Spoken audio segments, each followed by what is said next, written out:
సాయిరామ్. శ్రీ సచ్చిదానంద సద్గురు సాయినాథ్ మహారాజ్కి జై.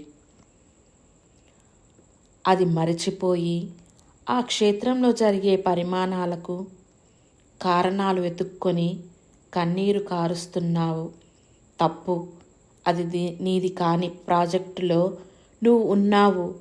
గుర్తుంచుకో, దైవ నివాసంలో ఉంచారు నిమిత్త మాత్రముగా. అందుకే నీ కళ్ళల్లో ఎప్పుడు బాబావారు నీకు ఒసంగిన నీ అదృష్టానికి వారి కోసము ఆనంద బాష్పాలు రాల్చు, లేదా నా గురుదేవులు కనిపించరని కన్నీరు కార్చు. అంతే, వాటికి విలువ ఉంటుంది. నీకిచ్చిన సేవ ప్రేమగా చెయ్యి, అప్పుడే ఆ సేవ అంకితమైపోతుంది భగవంతుని పాదాలకు. ఈ నాగసాయి క్షేత్రంలో బాబావారికి నీ సేవ ఒక్కటే కానుకగా తీసుకొనబడుతుంది. నీకిష్టమైతే ఆ కానుకను సమర్పించు, లేకపోతే మళ్ళీ జన్మలోకి మరలించు. చూడు, ఎవరైనా అమితమైన బాధపడినప్పుడు ఆ బాధలో నిద్ర, ఆహారం గురించిన ఆలోచన ఉండదు. ఎందుకంటే ఆ బాధ అంత గొప్పది. వారికి ఆ బాధ నిద్ర, ఆహారాన్ని జయించింది. ఆ బాధతో వారు మనిషికి సామాన్యముగా అవి లేకపోతే ఉండలేరు. కానీ ఇప్పుడు వాటి ధ్యాసే లేదు. ఎందుకంటే వారి బాధ అప్పుడు అంత గొప్పది. వారి దేని మీద ఉన్నది? బాధ మీదే ధ్యాస అప్పుడే కదా. ఆహారం, నిద్ర మరచిపోయారు. అలాగే నువ్వు కూడా నీ ధ్యాస మొత్తము నీ గురుదేవుల మీద ఉన్నప్పుడు నీ ఆకలి నిద్ర గుర్తుకు రావు. ఎందుకంటే నీ గురుధ్యాస వాటిని దాటిపోయింది కాబట్టి. అప్పుడే నిజంగా నీవు నీ గురుదేవులతో ఉన్నట్లు అవుతుంది. నీ గురుధ్యాసలో ఉండి ఆహారాన్ని స్వీకరించినప్పుడు అసలైన ఉపవాసము, అలాగే నీ గురుధ్యాసలో ఉండి నిద్రను మరచినప్పుడు నిజమైన జాగరణ అంటారు. మరి నిజమైన ఉపవాసము, జాగరణ ఎన్ని రోజులు చేస్తావో నీకే గుర్తు. ఒకే ధ్యాస, ఒకే రూపాన్ని వదిలి ఉండవద్దు. అన్ని జీవుల్లో దేవుణ్ణి చూడాలంటే ముందుగా మనము ఇష్టపడే రూపాన్ని, అంటే మన గురువు రూపాన్ని ధ్యానించి పూజించి భక్తితో వారికి నైవేద్యం పెట్టాలి. నిరాకారంలోకి వెళ్ళాలంటే ముందుగా ఆకారముతో ఉన్న వారిని పూజించాలి. తరువాత ఆకారములతో ఉన్నవారే వారి ఉనికిని తెలియజేస్తారు. యోగులు, ఋషులు ఆకాశాన్ని దాటి నిరాకారాన్ని ధ్యానిస్తారు. వారు ఆధ్యాత్మికలో ఉన్నంతి పదవుల్లో ఉన్నవారు. అలాంటి వారి కృపవర్షము మన మీద పడుతుంది. ఎందుకంటే సత్యగుణాలతో దేవుణ్ణి పూజించే వారి మీద వారి చూపు పడుతుంది. అది కాక మన గురుదేవులే మనల్ని కనిపెట్టుకొని ఉంటారు కదా. అందుకే నీకు ఆకారముతో ఉన్న దైవాన్ని మాత్రమే పూజించటం అంటే ముందే చెప్పాను కదా, అది వారి ఆధ్యాత్మిక ఉన్నతి బట్టి ఉంటుందని. అయినా భక్తి మార్గంలో కూడా దైవాన్ని చేరుకున్న వారు ఉన్నారు. ఎలా చేరుకున్నా దారులు వేరే అయినా చేరుకునే గమ్యం ఒకటే అని తెలుసుకో. ఇక్కడ ఏ మతం, ఏ కులం అనేది లేదు. దేవునికి అన్నీ ఒక్కటే మతాలు, కులాలు మనం ఏర్పరచుకున్నాము. ఈ లోకంలో ఉన్న వారిని సృష్టించిన దేవుడు ఒక్కడే. కానీ మానవులు లోకంలోనే ఉంటూ విభిన్న మతాలుగా, కులాలుగా విడిపోయారు. జీవులన్నీ ఒక్కటే, అలాగే మానవ కులం ఒక్కటే. అలాంటిది ఈ లోకంలోనే ఋషిపుంగవులు ఎంతో సాధనతో తపస్సు చేసి ఎన్నో విలువైన వేదాలు, ఉపనిషత్తులు, శాస్త్రాలు వ్రాసి మనకు అందించారు.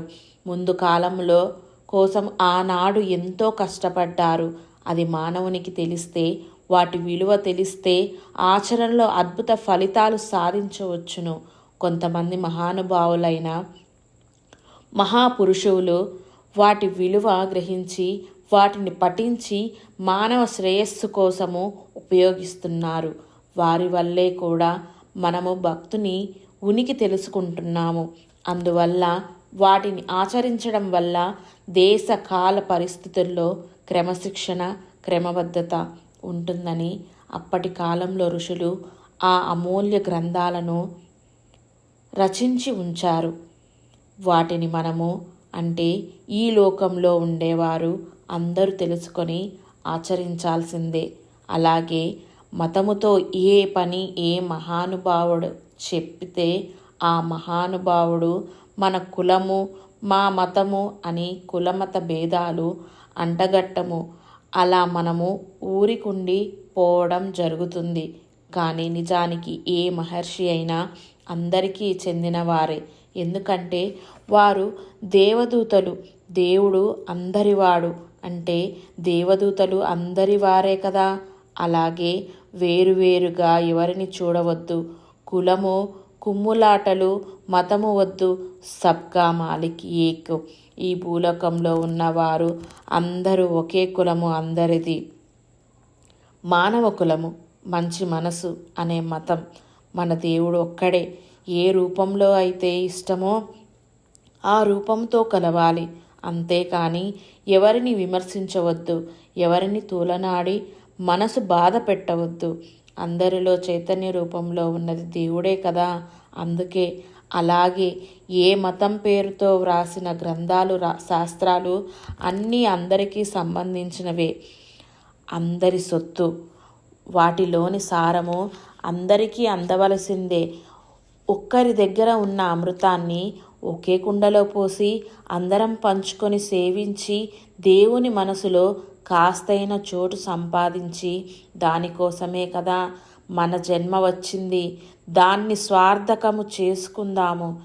అన్ని మతాల గ్రంథాల అద్భుతమైన విషయాలు తెలుసుకో. వాటిని ఆచరించి చూపించి మానవతను నెలకొల్పు. దేవుని మార్గాన్ని నిచ్చెనలు వేయటానికి సంసిద్ధంగా ఉండు. ఏ రోజు నీకోసము దేవుని దగ్గర నిర్ణయించబడినదో తెలుసుకో. ఆ రోజు వచ్చే వరకు అలుపు లేకుండా శ్రమించు. ఇక్కడ అంటే ఈ లోకంలో సంపాదించే ఏది అయినా పూర్తిగా నశించిపోయేది అని గుర్తుపెట్టుకో. నీకు ఈ జన్మ అద్దె ఇల్లు లాంటిది. ఇంటి యజమానికి ఇష్టం లేకపోతే ఖాళీ చేసి వెళ్ళిపోమ్మంటాడు. అలాగే నీకు ఆ ఇంట్లో ఏమైనా ఇబ్బందిగా ఉంటే నువ్వు ఖాళీ చేసి వెళ్ళిపోతావు.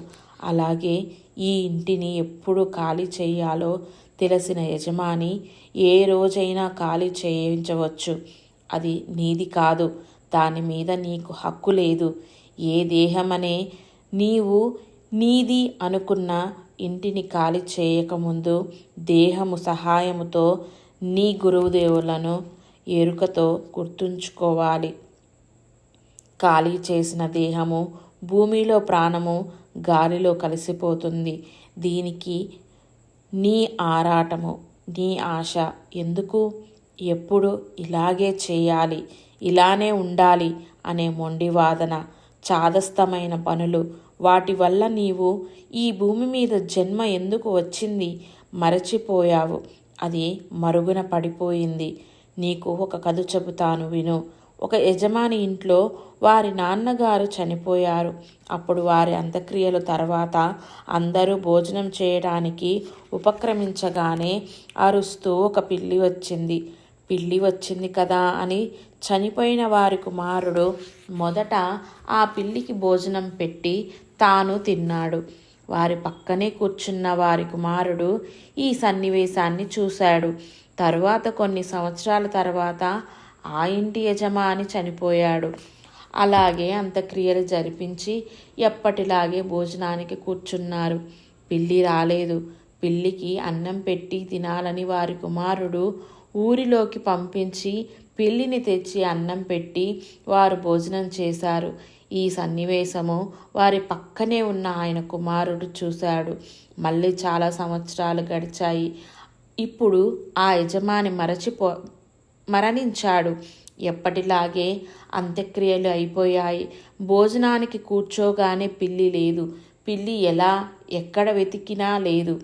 మరి పిల్లి తినకుండా భోజనం చేయకూడదు. ఆ ఊరిలో ఒకరి దగ్గర పిల్లి ఉంది. ఆ వ్యక్తి పిల్లికి భోజనం పెట్టాలంటే మీ నాన్నగారి ఆస్తి రాసివ్వాలి అన్నాడు. ఇంటికి వచ్చాడు. విషయం తెలుసుకున్న వారి అమ్మ ఆ పిల్లికి భోజనం పెట్టపోతే మీ నాన్నగారి ఆత్మశాంతి కలగదు. అందుకే మీ నాన్నగారి ఆస్తి రాసి ఇచ్చి పిల్లికి అన్నం పెట్టు అన్నది. అలాగే ఆస్తి రాసి ఇచ్చి పిల్లికి అన్నం పెట్టారు. అలాగా చాదస్తమైన పనులు చేయకు. అలా చేసి విలువైన వస్తువులను అందరినీ నమ్మి వారికి ఇచ్చి ఇలా చాలా కోల్పోయావు. అన్నిటికంటే దైవకృప కోల్పోతే మళ్ళీ తిరిగి సంపాదించుకోవడం కష్టం.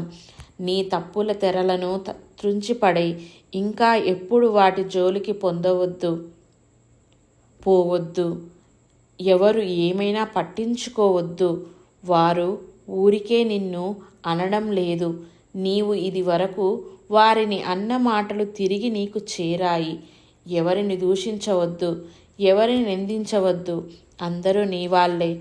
అందరిలో బాబానే చూడు. ఎప్పుడైనా నీ సుఖం నీ దుఃఖం నీ వల్లే కలుగుతున్నాయి. వాటిని వదిలేసి నీ గురునామ స్మరణతో కాలం గడుపుతూ కాలంతో నీకు నిర్ణయించిన పనులు శ్రద్ధతో చేసి బాబా ప్రేమకు పాత్రురాలుగా ఉండాలి. ఎప్పుడు నీకు కోరికలు ఉండకూడదు. ఏ రోగాలు భోగాలు ఉండకూడదు. నీ మదిలో కూడా ఖాళీ చేసి ఉంచు. నీ ప్రియతమ గురువుదేవులు ఏదో ఒక సమయంలో స్వేద తీరటానికి అక్కడకు రావచ్చు. అప్పుడు నీకు అదృష్టం.